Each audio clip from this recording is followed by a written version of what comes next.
Повечерашното издание на Трилинг ќе гледате. За набавката на хеликоптерите до денес во Министерството за одбрана не е постигнато барање од страна на Државната комисија за спречување на корупција, со кои побаруваат од нас дали било некои документи, материјали и така натаму, изјаснувања по таа представка. Знаете ли кој ќе се најде следен на црната американска листа? Не. Ајде да знам, сигурно не би споделила, меѓутоа не. Како вие правно би го квалификувале упадот во законодавниот дом? Поминати се повеќе од 7 години од тој настан и мислам дека е созреано времето или да се донесе закон за амнестија или да се помилуваат лицата. Колку пратеници СДСМ ќе освои на следните парламентарни избори? СДСМ ќе освои доволно пратеници кои што ќе бидат релевантни во собранието за носење на клучни одлуки.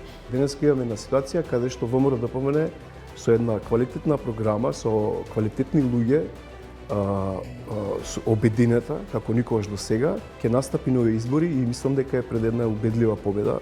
Дали СДСМ од позиција на опозиција ќе гласа за промена на уставот? Теоретски, ако СДСМ е опозиција, тогаш кој ќе приложи промената на уставот, имајќи го предвид ставот на ВМРО ДПМН дека нема да поддржат и нема да приложат уставни измени. Професијата фотограф е постепено во изумирање. Дали е точна оваа констатација? Па, не се сложувам дека е во изумирање, можда во некаква модификација, во период на модификација. Не е во изумирање. До сега ја умираа фотографијата неколку пати. Пред 4 години Северна Македонија стана 30-та земја членка на НАТО. Кои се придобивките од членството во Североатлантскиот одбранбен сојуз? Дали направивме преголеми отстапки со договорот од Преспа, но и спогодбата со Бугарија? Околу спогодбите, но и околу отстапките кои се направени? И што не очекува на престојните парламентарни и председателски избори? Во ова издание на Трилинг, гостинка е министерката за одбрана Славјанка Петровска. На почеток, зошто не ги поканивте лидерите на опозицијските партии на прославата? Таа е прослава организирана од Министерството за одбрана. Поканати се по протоколарен список оние кои се дел од институциите, опозицијските партии или партиите кои се присутни во собранието беа соодветно поканети и имаа своји представници, ако прашувате конкретно за опозицијската партија, преку Комисијата за одбрана и безбедност. Меѓутоа, лидери на партија од опозицијата не видовме. Лидери на ниту една политичка партија не беа поканети како лидери на политички партии, туку беа поканети, како што реков, институциите. Дали не сметате дека Северна Македонија направи преголеми отстапки прво со договорот од Преспа, а сега и спогодбата со Бугарија, и може ли да кажеме дека треба да бидеме задоволни што сме членка на НАТО, а се уште сме далеку од приемот во Европската унија? Јас ова за членувањето во НАТО алијансата и се што Република Северна Македонија направи во тој поглед, не би го рекла отстапка, туку би го рекла дека е една од најмудрите инвестиции, одлуки кои државата ги има донесено во навистина вистинско време, ќе кажам. Меѓутоа, вице-премиерот Маричич денови го слушна, вели, направив Преспанскиот договор беше преголема цена која плативме, иако се исплатеше.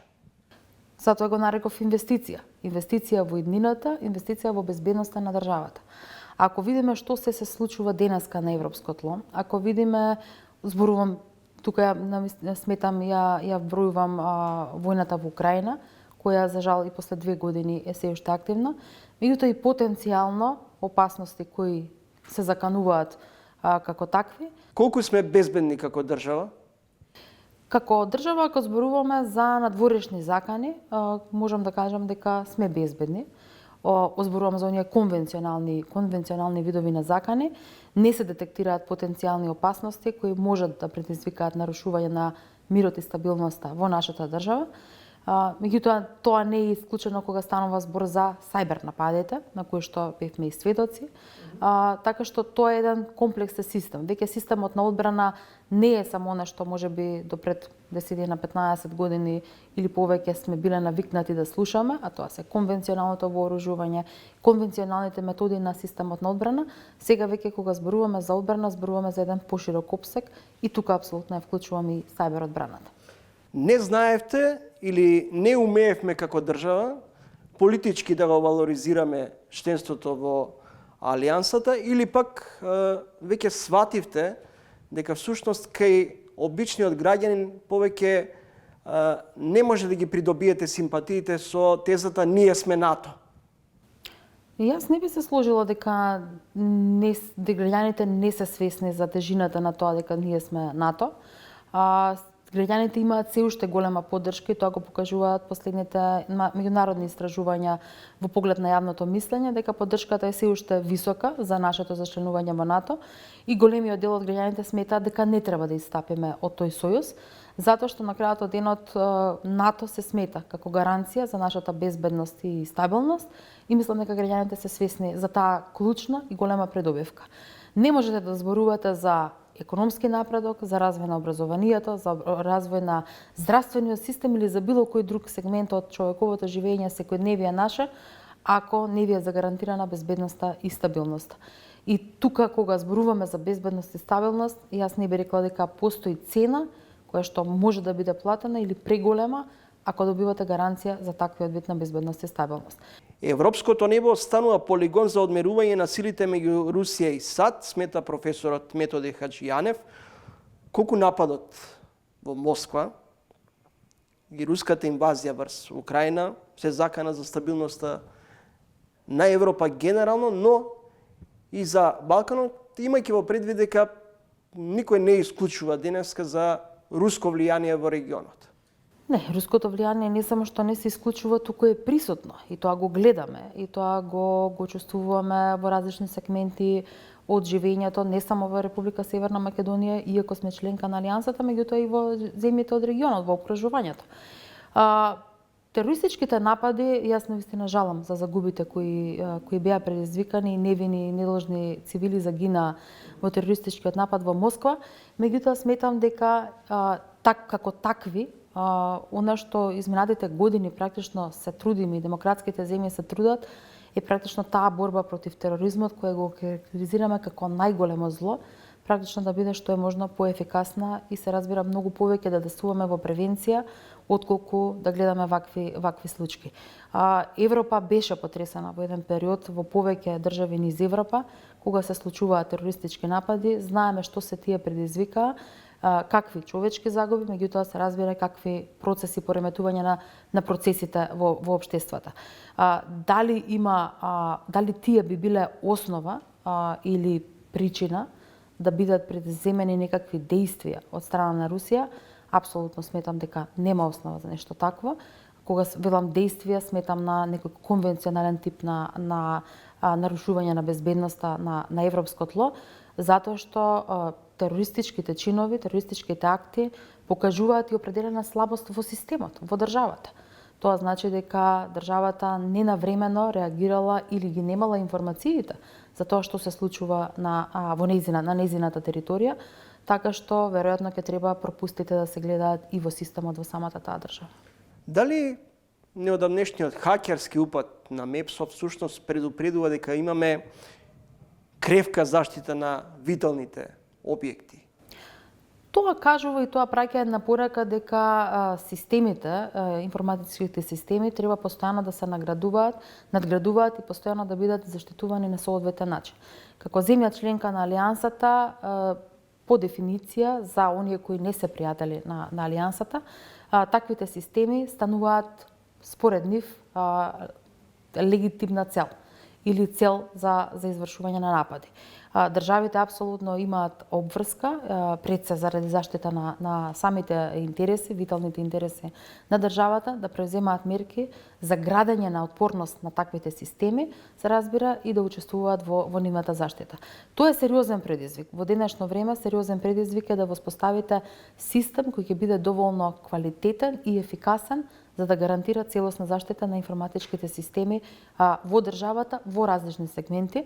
Министерството за одбрана, веројатно затоа што е еден од носителите на нашето пристапување во Алијансата, многу порано и многу побрзо и разбира ефикасно има завршено голем дел од обврските кои се однесуваат на градењето на безбедноста на тие информациони системи, изградено систем на заштита кој што постојано го надоградува и постојано го усовршува.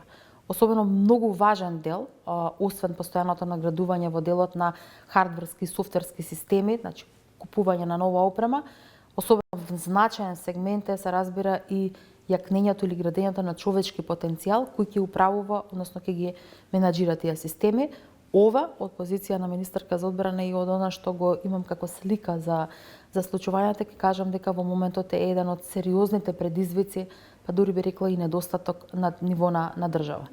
Ваквата координација и помеѓу институцијата, која не е дел можеби од безбедносно-разузнавачките служби, институции како во случаев, треба навремено да извести за случувањата во својата институција, се разбира, да постои координирана активност помеѓу сите институции, затоа што безбедносно-разузнавачката заедница не е задолжена да ги следи или да реагира во случај на хакерски напади, меѓутоа поврзано со соодветната институција која е задолжена за тоа, ЦИРТ системите и така натаму, за да можат навремено да се разменуваат информации, се разбира да се превенира евентуално проширување на ваквите хакерски напади во иднина или таргетирање, се разбира, на други институции. Министерке, дали стана владин манир да практикувате нетранспарентност, како да одите по истите стапки на вашиот колега, вице-премиерот Груби, како што беше случајот со договорот со Бехтел и Енка, многу време во јавноста се крена околу набавката или договорот за обезбедување на нови хеликоптери и договорот со Леонардо, кој чини 230 милиони евра. Државната антикорупцијска отвори истрага, постапки. Зошто целиот овој процес го отворате непосредно пред стартот на изборната кампања, што е спротивно на делот членови од изборниот законник? И сумата е исто така симптоматична. Не би се сложила со тоа дека има било каква сличност во водењето на постапката, со случајот кој го споменавте, дека овој случај е нетранспарентен, не навлегувам апсолутно во другиот случај, ќе зборувам само за набавката на хеликоптери. Нема исто така да се сложам дека ова е отворено сега пред почетокот на кампањата или од кога изборите се распишани, напротив, постапката сега се завршува. И тоа го зборуваат фактите, тоа го зборуваат документите кои се во Министерството за одбрана и во армијата, се дел од архивите, се разбира, и тука нема бегање. Ако нема ништо спорно, тогаш се постава прашањето зошто антикорупцијска отвора постапка? Колку што јас разбрав, иако до овој момент, од денот кога беше објавено од страна на антикорупцијската комисија дека отвараат случај за набавката на хеликоптерите, до денес во Министерството за одбрана не е простигнато барање од страна на Државната комисија за спречување на корупција, со кои побаруваат од нас дали било некои документи, материјали и така натаму, изјаснувања по таа представка. Чинам разбрав дека од јавноста дека станува збор за анонимна представка која е испратена анонимно, не и се. Јас веднаш го поздравив, ја поздравив нивната проактивна улога и нивниот интерес да го испитаат како што велат тие овој случај, иако за мене нема случај затоа што набавката е чиста и е транспарентна. По поглед на законските прописи, апсолутно е внимавано и нема колизија со ниту еден закон, вклучително и изборниот законник, затоа што ова е набавка која што е планирана и во годишниот план за јавни набавки, планирана е претходно и во долгорочниот план за развој на одбранбените способности, ништо не е именувано преку ног во поглед на оперативните побарувања, потребите и така натаму.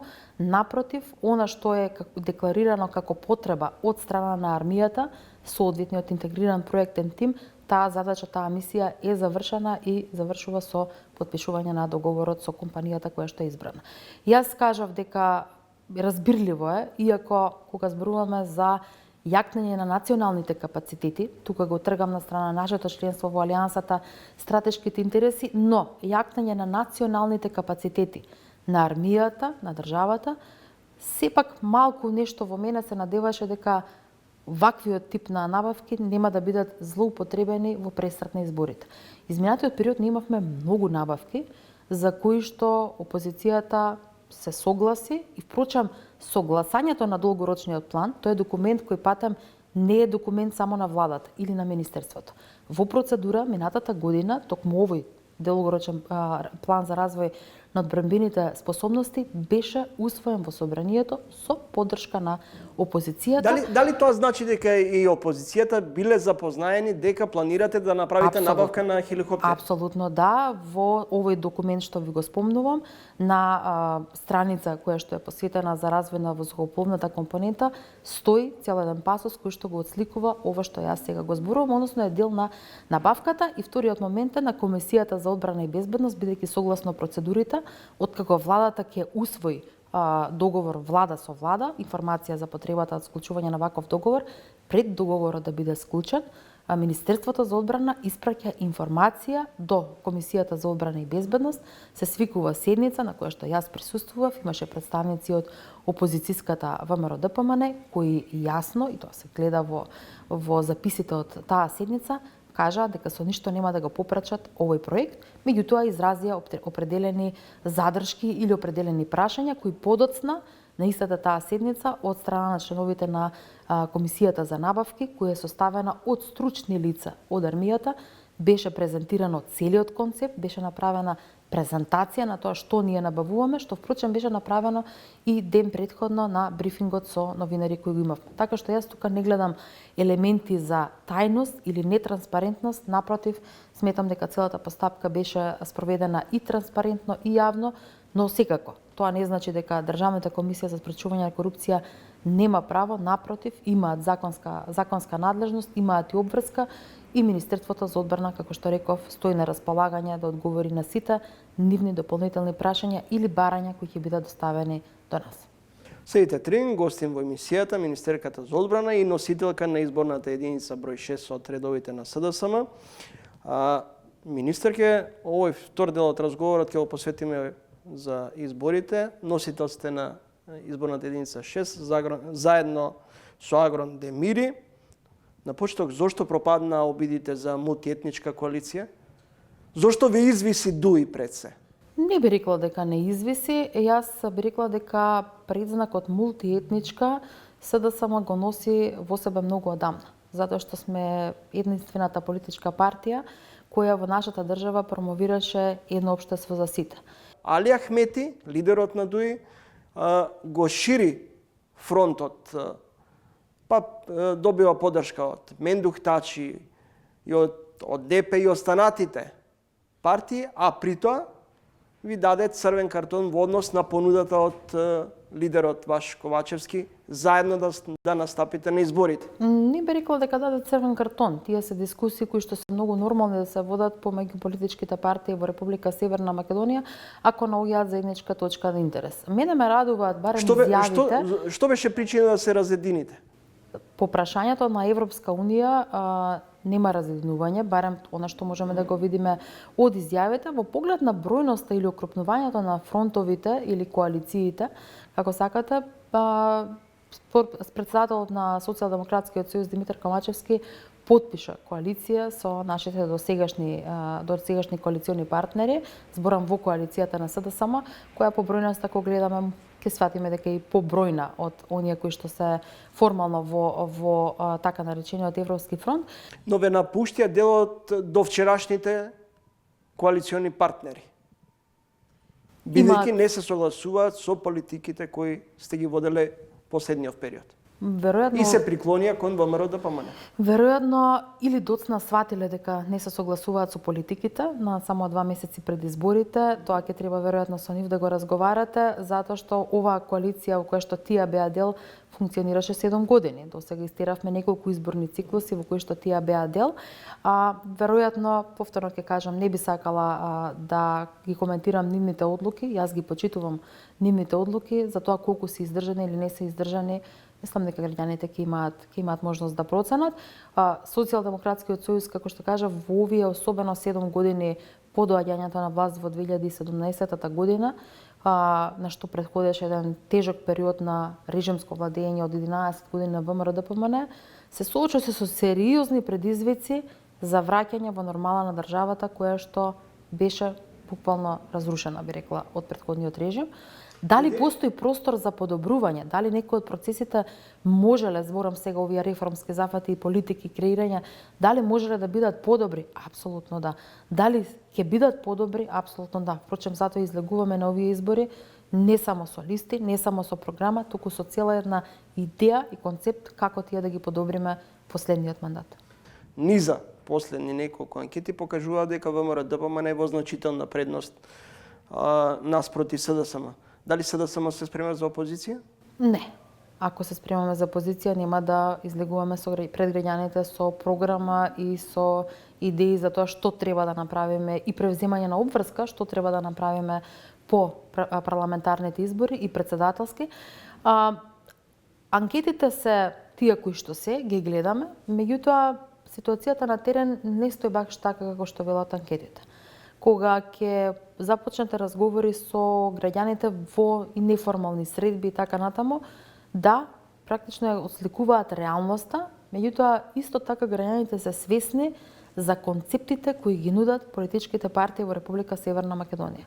За тоа кој концепт е прогресивен и ветува дека ќе ја води државата напред и кој е концептот кој што повторно се обидува да не врати во едни стари времиња кога сакаме да се изолираме од останатите, затворени сами со себе и постојано да наоѓаме изговори зошто нештата да не ги направиме, а не зошто да ги направиме. Ако се сомневате во веродостојноста на анкетите и опипувањето на пулсот кај граѓаните околу расположението на кому да му ја дадат поддршката, според вашите лични видувања, колку пратеници СДСМ ќе освои на следните парламентарни избори? СДСМ ќе освои доволно пратеници кои што ќе бидат релевантни во собранието за носење на клучни одлуки и се разбира за формирање на влада. Ако зборуваме за тоа што се покажува преку анкетите, јас би поставила едно многу едноставно прашање на тие анкети на кои што според нив ВМРО-ДПМН води 2 или 3:1, дури некои од тие премногу оптимистички. Тогаш зошто на првата активност која како политички партии ја имавме, а тоа е собирањето потписи за поддршка на председателските кандидати, зошто ВМРО-ДПМН комплетно потфрли и до ден денес не го даде одговорот каде се изгубија според нив 28.000 потписи кои ги собраа како поддршка на нивниот председателски кандидат и не беа доставени до Државната изборна комисија.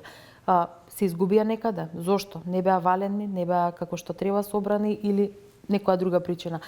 Искрениот однос према граѓаните, освен тоа што ќе лиферувате анкети, ќе се вадите на тие анкети, треба да биде и при вакви некои активности кои што ги имаме.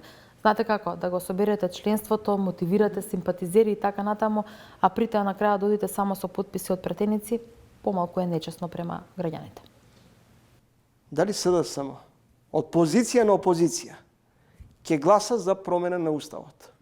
СДСМ нема да биде во позиција на опозиција за да гласа за уставот, а прашањето кое што се поставува е теоретски, ако СДСМ е опозиција, тогаш кој ќе приложи промената на уставот, имајќи го предвид ставот на ВМРО-ДПМН дека нема да поддржат и нема да приложат уставни измени.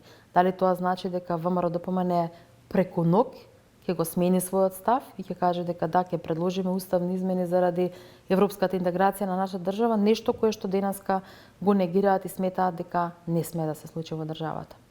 Изборот на кандидати кои се најдоа на изборната листа на СДСМ ги нема имињата на Генсекот Зечевич, екс-градоначалникот Шилегов, актуелниот директор и поранешен градоначалник Стефан Богоев и уште неколку имиња кои оставиле или ставиле печат во СДСМ. Дали Ковачевски раскрстува со одредени крила или со партици довчерашни кои се поблиски до Зоран Заев, а не се на иста линија со лидерот на СДСМ? Не.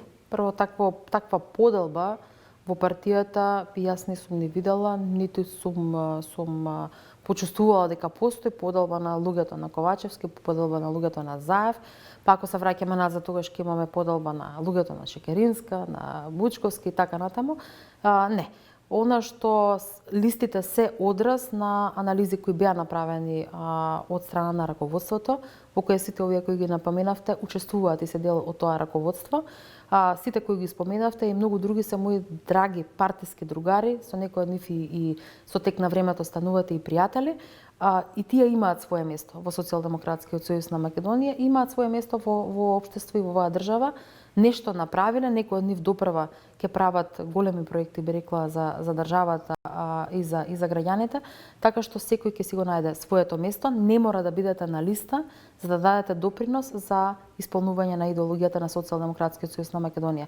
Знаете ли кој ќе се најде следен на црната американска листа? Не.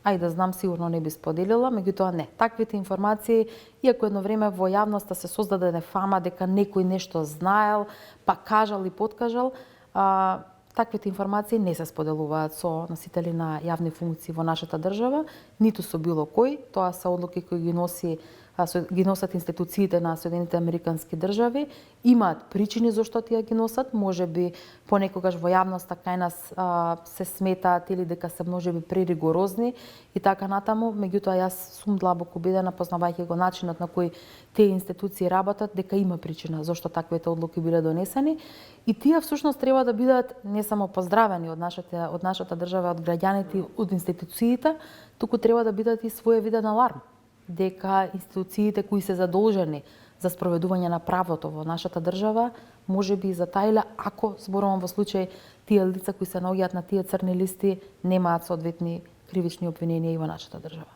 Какво ви беше чувството кога пред речиси една година Ковачевски во сала извика "Стани цаци", цела сала да те види? Јас не го гледам тоа како злонамерно, иако потоа, за жал, како и многу пати досега, кога се однесува на некои работи кои се поврзани со мене, од една група во јавноста знаеше тоа да биде предмет на подсмев и така натаму. Јас не го сватив злонамерно, затоа што во тој период, како министерка за одбрана... Не го почувствувате тоа како своевидно подценување кон вас? Не, мислам дека ако се види целиот контекст во кој што беше обраќањето на претседателот Ковачевски, тоа беше кажано во контекст на поддршка кон мене и вреднување на тоа што го правам за државата, се разбира, во тој период. Во тој период бев предмет, бев мета на напади по секакви основи, вклучително и по тој основ на тоа дека сум жена, по изгледот и така натаму. Меѓутоа успешно и би рекла дека многу цврсто издржав на таквите обиди да ме поколебаат да продолжам со мојата работа. Благодарам за гостувањето. Ви благодарам и вам. Следете интервју со министерката за одбрана и носителка на изборната единица 6 на СДСМ Славјанка Петровска. Адвокат, иницијатор за реформирање на ВМРО ДПМН, водено од тогашниот лидер Никола Груевски. Ако се земат неколкуте рочишта во одбрана на Орце Камчев, неколку години Михајловски одбегнуваше јавни настапи. Токму Александар Михајловски, адвокат, поранешен политички активен член на ВМРО ДПМН, гостин во ова издание на Тренинг. Господин Михајловски, зошто еден период ве немаше на политичката сцена? Се притаивте? Се плашевте од долгата рака на Никола Груевски? Не. Значи, не е точно дека сме се плашили од долгата рака на Груевски. Едноставно, реформите во партијата започна 2017 година, после парламентарните избори, кога веќе беше јасно дека ВМРО ДПМН нема да може да формира влада и дека ВМРО ДПМН ќе оди во опозиција, и покрај тоа што победи на тие избори, имаше повеќе пратеници. И таа една група на членови во ВМРО ДПМН, оценувајќи, анализирајќи таа ситуација во тој момент, оценивме дека треба да започнеме една иницијатива за реформа на партијата. Пред се, на почеток, и тоа беше главната цел кога почнавме, беше само демократизација на статутот, односно да се реформира статутот, на кој начин да се овозможи поширока артикулација на луѓе во партијата со цел да може да учествуваат во органите, во управувањето на партијата и така начин, значи една демократизација на статутот. Беше потребна нова енергија во ВМРО ДПМН со цел да може партијата да се реформира, да се ребрендира и да може со една квалитетна програма да настапи пред гласачите. Целта, се извинувам, кратко само, да го завршам со заклучок. Значи, бидејќи целта на иницијативата беше исполнета, прво се свика вонреден конгрес, избира нов лидер, кој што ја презема партијата, и во текот на 2020 година се измени и статутот на партијата, се имплементира сите позитивни пракси од европските сестрински партии, оценив дека треба да му се даде шанса на раководството да ја води партијата, да ја ребрендира, реформира. Сето тоа резултира со денеска, каде што се ВМРО-ДПМН, мислам дека се наоѓа пред една историска победа. Значи, тоа што ние сме го зацртале како цели и денеска како да се реализира. Денеска имаме една ситуација каде што ВМРО-ДПМН со една квалитетна програма, со квалитетни луѓе, обединета, како никогаш до сега, ќе настапи нови избори и мислам дека е пред една убедлива победа на овие избори. Дали денеска ВМРО-ДПМН е предводено од Христијан Мицковски, е целосно консолидирана партија и има реално сериозни коалицијски капацитети за да може да обезбеди доволно пратеници за да ја формира идната влада, ако сте убедени дека наследните парламентарни ќе бидат победници? Па мислам дека е повеќе од јасно дека ВМРО-ДПМН вака обединето не настапило на избори подолг временски период. Значи, сите сили се обединети околу иста цел, а целта е јасна, да се промени оваа власт, да се симне дуи од власт и ВМРО-ДПМН моментално има капацитет за историска победа. Како што ќе кажав и претходно. Секогаш пред некои избори има некои структури кои што како некоја алтернатива на актуелното раководство. Овие избори за прв пат ВМРО-ДПМН настапуваат целесно обединети, сите структури се обединети со единствена цел е симнување на дуи од власт. Овие избори се историски клучни за дедуизација на Македонија. Велите, потребна е дедуизација во Македонија.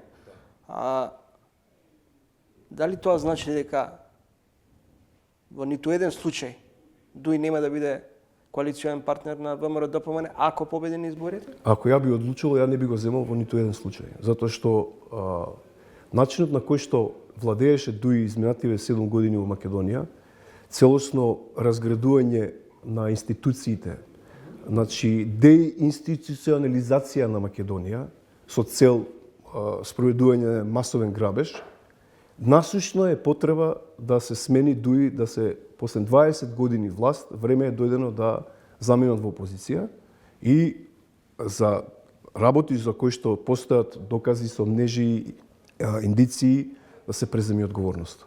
Дали очекувате амнестија на екс-премиерот и лидер на ВМРО-ДПМН Никола Груевски доколку ВМРО-ДПМН дојде на власт?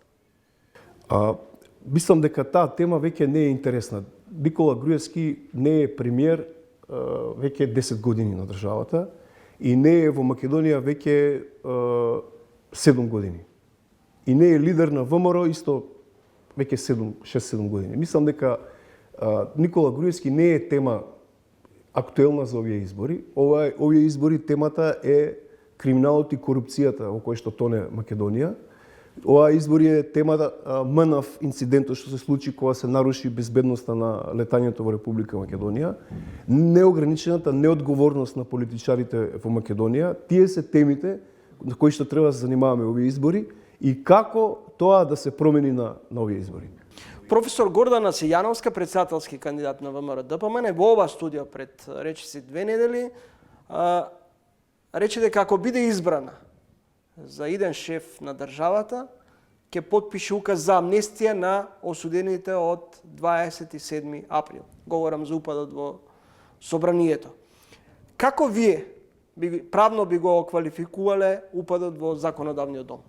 Прво факт е дека судот во Страсбург донесе повеќе одлуки со кои што утврди дека осудените за 27 април биле осудени во нефер постапка, во неконтрадикторна постапка и каде што одбраната ги немало еднаквост на оружјата. Тоа е едниот момент. Вториот момент е, во Македонија во законот беше изгласан закон за амнестија за така наречените хашки случаеви, каде што беа амнестирани извршени злосторства врз цивилно население. Пазите, злосторства врз цивилно население, кои што согласно меѓународното право не смее да ниту да застари, ниту да биде предмет на амнестија таков тип на кривични дела. Тоа е поминато во собранието. И трето момент што треба сите да го имаме во предвид кога збориме за овој случај е дека политичарите многу лесно се договорија за измени на кривичниот законник кога е злоупотреба на службена должност и несовесно работење на службата и драстично ги намалија казните, го сменија описот на делото, значи нивната казненост многу брзо се договорија да ја намалат. Во таа смисла, мислам дека имајќи ги сите преди овие работи што ги кажувам, дека изгласување на закон за амнестија нимен или нивно помилување е најмалку што треба да се направи денеска. Поминати се повеќе од 7 години од тој настан, среќа што нема никакви трајни последици од тој настан и мислам дека е созреано времето или да се донесе закон за амнестија или да се помилуваат лицата. Може ли да се поистоветат лошите од она УЧК со пучистите во собранието? Не може, затоа што она и хашките случаеви се за дела злосторства против цивилно население. Тоа не може да има амнестија никаде во светот, согласно меѓународното право. Тука се работеше за зовриени емоции, влегување во собрание, кое што среќа нема никакви, да кажеме, последици, денеска нема никакви трајни последици и мислам дека може да се затвори оваа тема на начин на кој што или да се донесе закон за амнестија или да бидат помилувани. Господин Михајловски, македонското судство последниот период е можеби на најниско ниво во однос на довербата кај граѓаните. Ако во времето на ВМРО-ДПМН се зборуваше и бевме сведоци, јавноста беше сведок за Сваровски судство, за нарачани судски пресуди и така натаму, како денеска би го квалификувале македонскиот правосуден систем? И кој е рецептот? Бидејќи еден период се заговараше потреба од ветинг, овој период се слуша неопходност од целосен генерален реизбор на судиите. Според последните истражувања на јавното мислење, довербата во судството во Македонија е 4%. Тоа е процент на ниво на статистичка грешка. Значи, 100% од луѓето нема доверба во судството. Тоа кажува во каква состојба е нашето судство. Јас 20 години работам како адвокат, јас идам често, нон-стоп сум по тие ходници, ви тврдам дека 90% од луѓето во судот, судиите се честни, си ја сакаат својата работа, но има 10% што нивното неквалитетно работење, врски, можеби корупција, става сомнеш и фрла, значи, како да кажам, дамка врз целото судство. И затоа треба да се изнајдат механизми на кој начин да се исчисти судството од тие што се корумпирани, од тие што трпат политичко или било какво влијание при носењето на одлуките, бидејќи правната држава, значи судството е темел на една демократија. Тоа е темелот. Од таму се градат економскиот систем, политичкиот систем. Ако темелот не е добар, државата ќе биде недобра. Ако нема правна сигурност денеска за компаниите, за граѓаните, кои ќе влезат во судските лавиринти, ако нема известност за странките, тогаш нема доверба во институциите, тоа ја нарушува целокупниот, значи целокупната, да кажеме, перцепција за државата. Мора да се направат реформи, да останат тие што си ја сакаат. Добро, вие велите мора да се направат реформи. Речи се секоја владина гарнитура најавува сериозни реформи во македонскиот правосуден систем. Кој е рецептот да се реформира македонското судство? Значи да се најдат механизми како ќе се тоа што го кажувам, тоа што не чини, тие 10% ќе излезат на површина.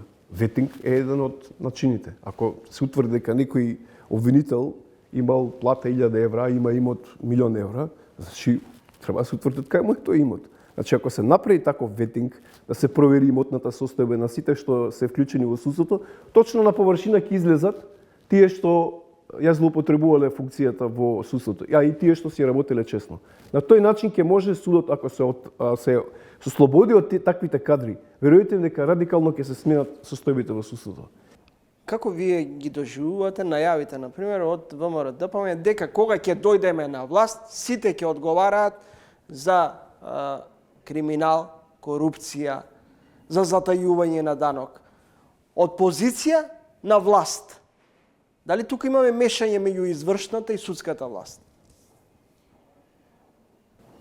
Имаме мешање од извршната до судската власт сега, каде што ништо да не се процесуира. А немавме мешање во времето на Никола Груевски? Значи сега немаме ниеден high profile случај на корупција од актуелната власт.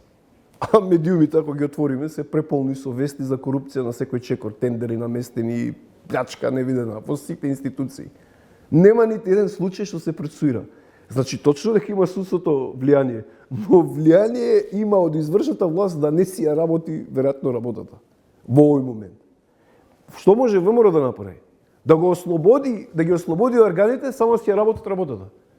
Не му треба многу на еден обвинител. Ќе отвори денеска порталите, ќе види 10 случаеви, има поле за работа, ќе отвори 10 предмети. Не му треба на еден обвинител, само некој треба да не му се меша да не работи. Треба да го ослободат да си работи како по закон, како што му е предвидено. Се проширува или се надополнува црната листа на Стејт департментот со нови звучни имиња. Последните се градоначалникот на Карпаш Стефчо Јакимовски и поранешната специјална обвинителка Катица Јанева. Каква порака се испраќа тука до домашните власти? Дека нашето судство е заробено, дека е неефикасно, дека неказнивоста е сериозен проблем? Зошто не се реагирало? Ова малку е пошироко прашање. Не може така лесно да се земе, да се даде одговор на ова прашање, од причина што ОФАК листите во САД се административна постапка. Таму не поминува некоја процедура, контрадикторна постапка, каде што некој предлага докази, па некој ги дава контрадокази. На кој начин? Таму се води постапката административно, некој службеник во рамките на институцијата разгледува некои документи, дава предлоги, се носи веројатно одлука. Таа не е контрадикторна постапка. Второ, таа постапка има понизок степен правнен за да може да те стават на листа да те осудат. Например, во американскиот систем, во судскиот систем, за некој да биде осуден треба да има beyond reasonable doubt. Тоа значи она надвор од разумното сомневање. Во оваа административна постапка што ја води ОФАК, доволно е да има reasonable cause to believe. Значи, разумно сомневање дека некој нешто сторил.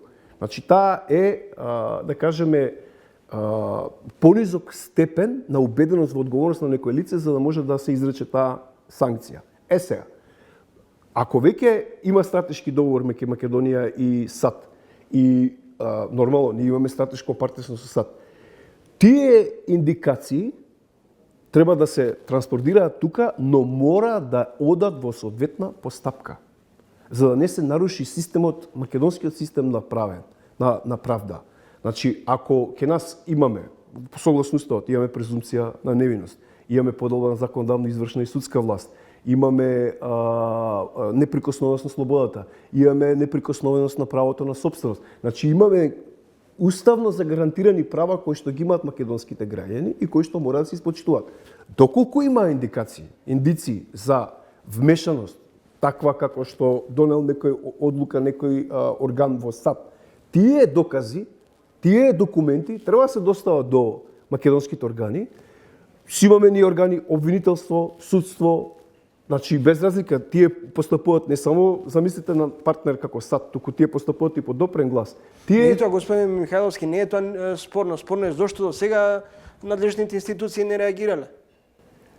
Па да ги видиме кои се доказите.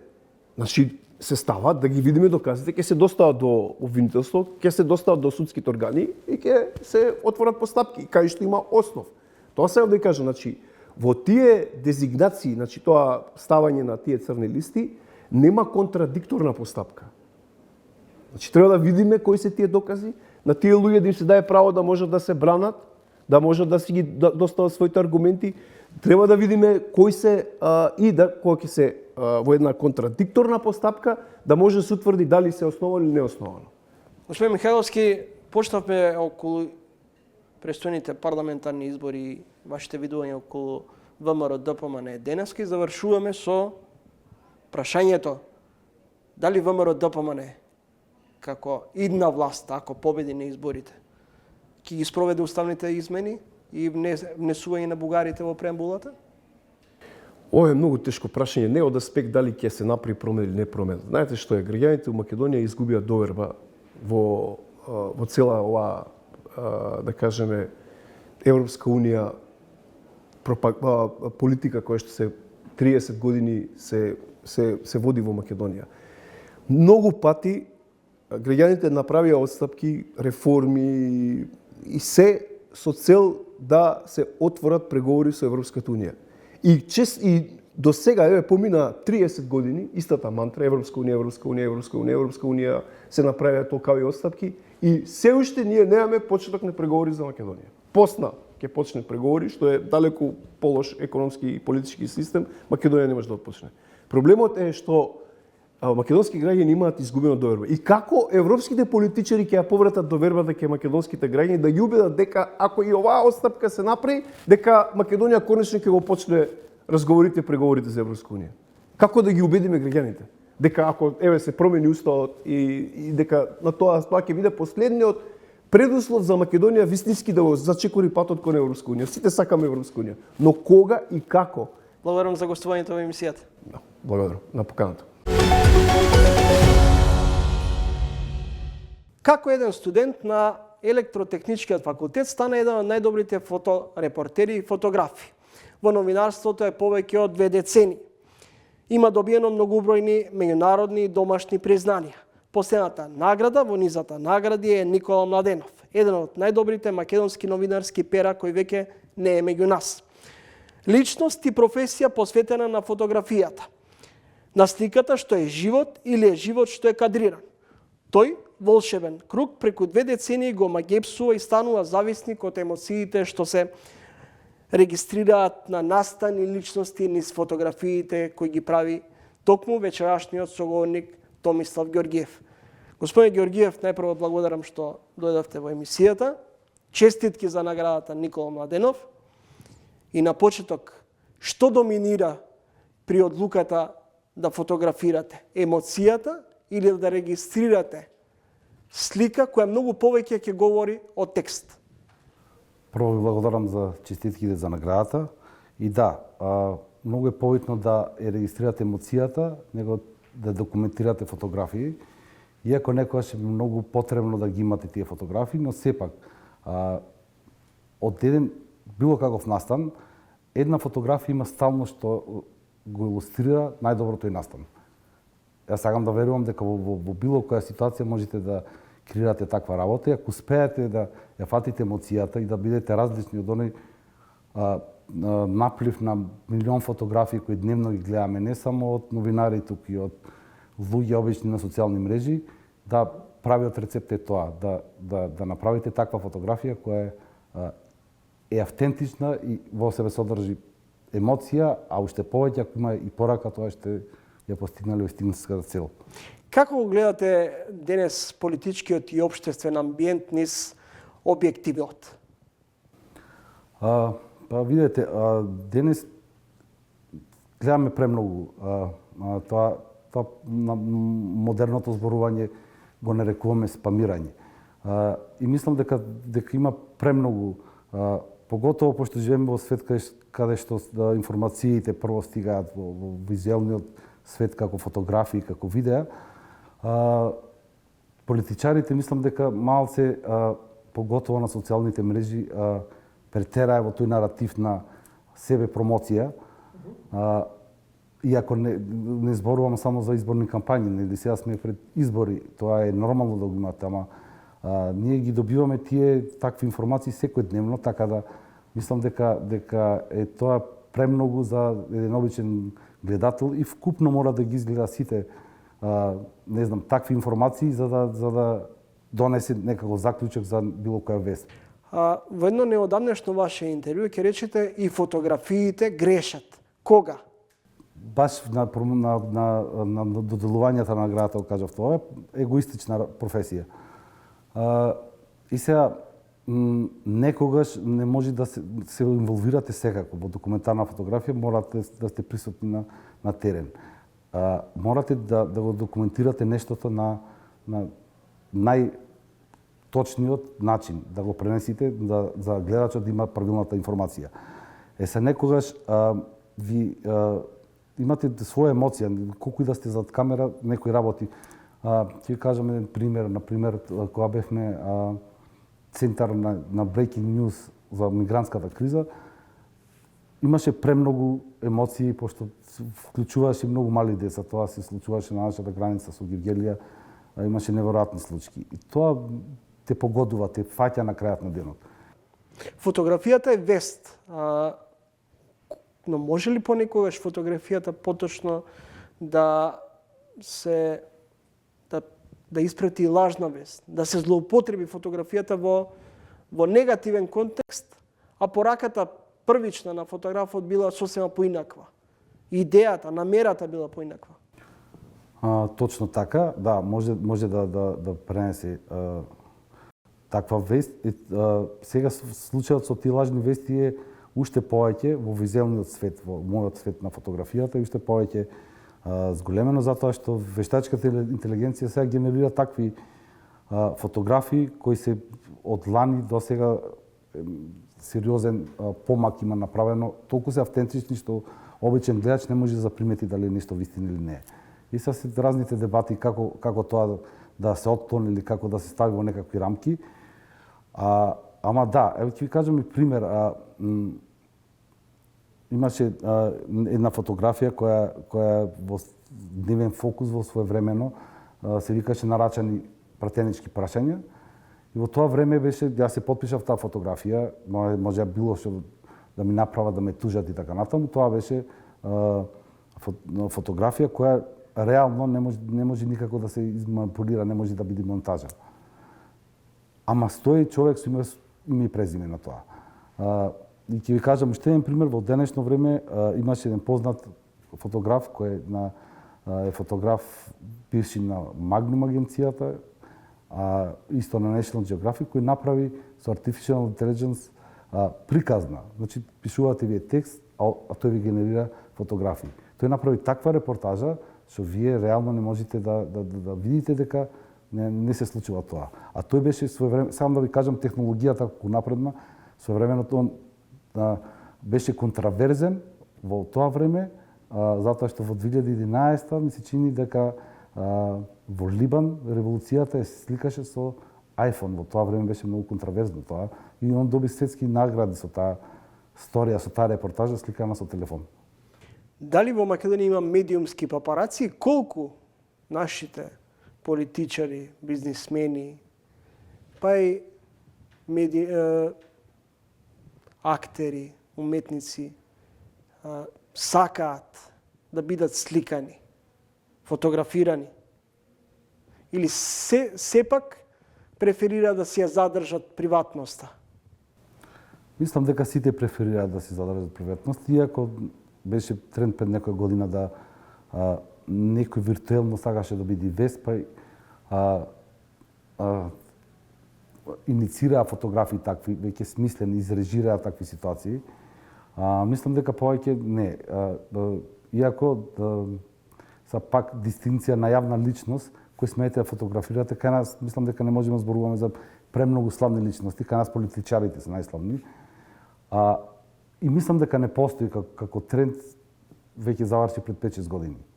Следите тренинг гостин во емисијата Томислав Ѓоргиев, овогодишен добитник на наградата Никола Младенов.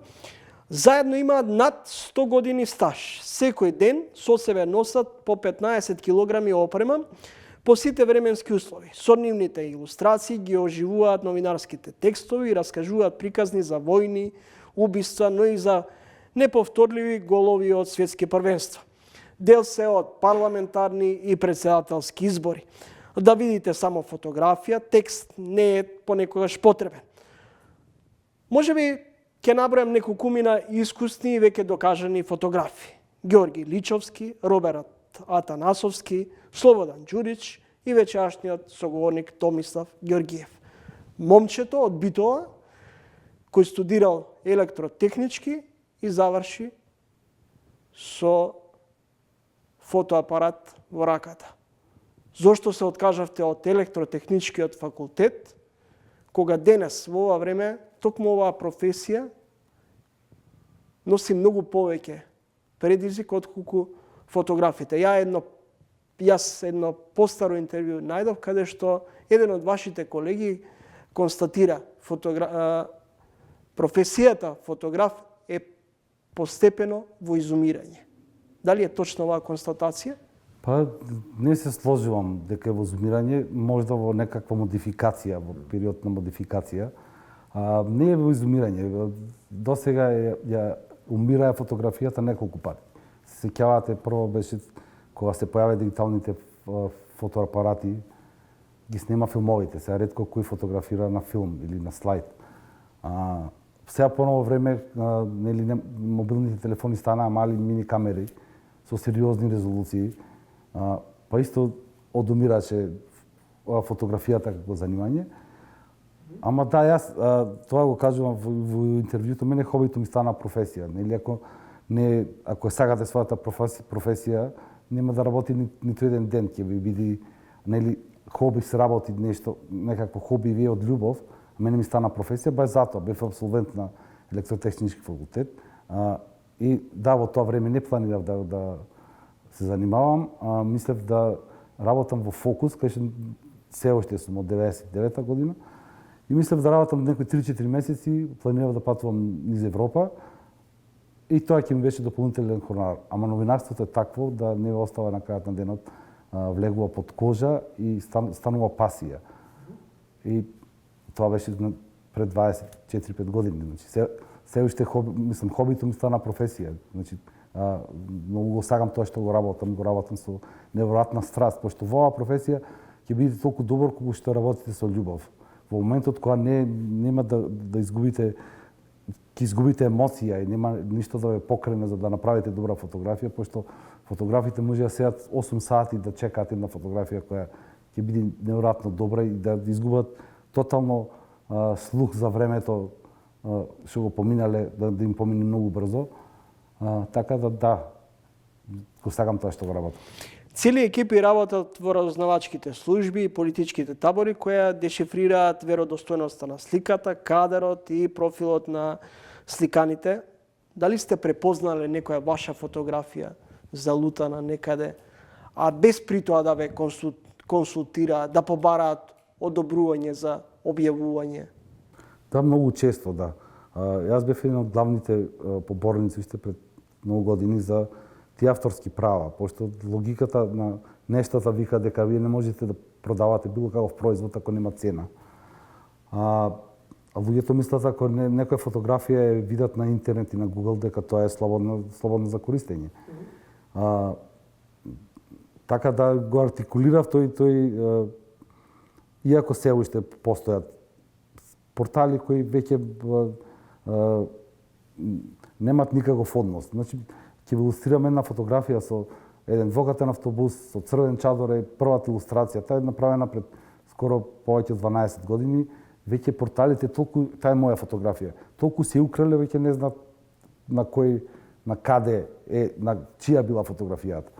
Наскоро ќе останат портретите на политичките лидери во пресред на парламентарните и претседателски избори.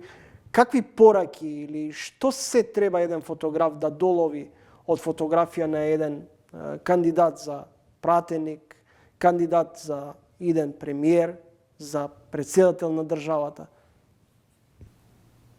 Па, мислам дека автентичната фотографија стално најдува својот пат.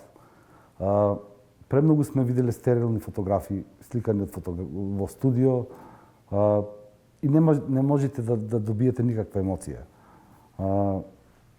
Јас сакам да видам фотографии кои ќе имаат емоција, кои ќе раскажуваат некаква приказна.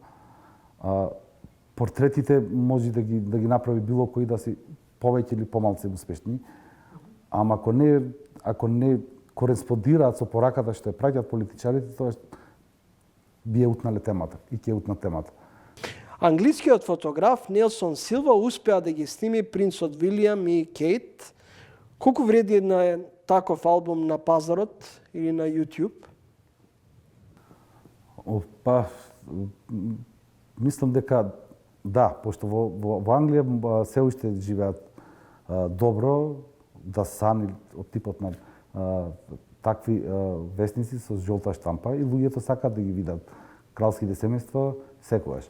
Не можам да претпоставам која сума на пари би била, сигурно е висока, која е автентична фотографијата и ако ја нема никој направено, тоа да, поготово ако изразува нешто плюс, не знам, ако е поконтраверзна. На крајот, која ви е најдрага фотографија и која фотографија нема цена, која може да некој да ја купи? Па, ме прашували и претходно за не можам да издвојам една фотографија. Реално многу фотографии ми се тотално мили. Можда една фотографија, пошто сега го спомнав мигрантската криза. И тоа беше фотографија која, пошто таму се случува 24 сати драматични, сериозни фотографии. И ме асоциравте, ова не сум го кажал, но таа фотографија можда е една во последниве 10 години најдобрата фотографија која сум направил.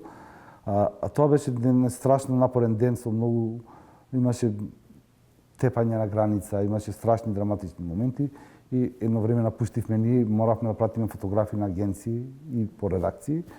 Имаше едно кафанче тука во Гевгелија кај железничката станица, што реално ни стана канцеларија на фоторепортерите, не само од Македонија, него од целиот свет. Кај што можете да јадите нешто, да пратите фотографии, има струја да наполните телефони и така натаму. И се случуваше тука нешто и почнува да врни. И да грми истовремено. И сега знаете, гром, да фатите, тоа треба да сликате на спора експозиција и е страшно комплицирано мислам за фотографите. Е комплицирано, ама и сега добивам идеја за уметничка фотографија, да ја поврзам со фотографијата која е драматична. Имаше еден шатор на железничката страница кој беше поставен и тука врвеа мигранти скоро цело време, покиснати, надва врни и грми. И викам на колегите, сега ќе да направам најдобрата фотографија на денот, ќе сликам мигранти, значи луѓе и шаторот беше тука и гром. И тоа е како да реално да уплатите лото од прилика, дека ќе го имате нешто, но ако ви се наместат коците, стварно направив таа фотографија на мигранти во силуети како одат, со шатор на мигранти и удира гром и беше сериозно на железничка станица, значи можете да видите естетиката каква е. И мислам дека таа можда е таквата фотографија и се вратив во тоа време да им покажав на колегите фотографијата, за да видат дека не е монтажа, кои ќе видат дека е премногу добра за да биде вистина. И сега таа фотографија може да е најдобрата фотографија која направив во последните 10 години. Томислав Георгиев, благодарам за гостувањето. И благодарам на поканата. Гостин во емисијата фотографот и фоторепортер Томислав Георгиев, овогодишен добитник на наградата Никола Младенов. Министерката за одбрана и носителка на изборната единица број 6 Славјанка Петровска, адвокатот Александар Михајловски, како и фоторепортерот и фотограф Томислав Георгиев беа соговорници во вечерашното издание на Трилинг. Довидување до идниот петок во исто време. Во меѓувреме читајте на trilink.mk.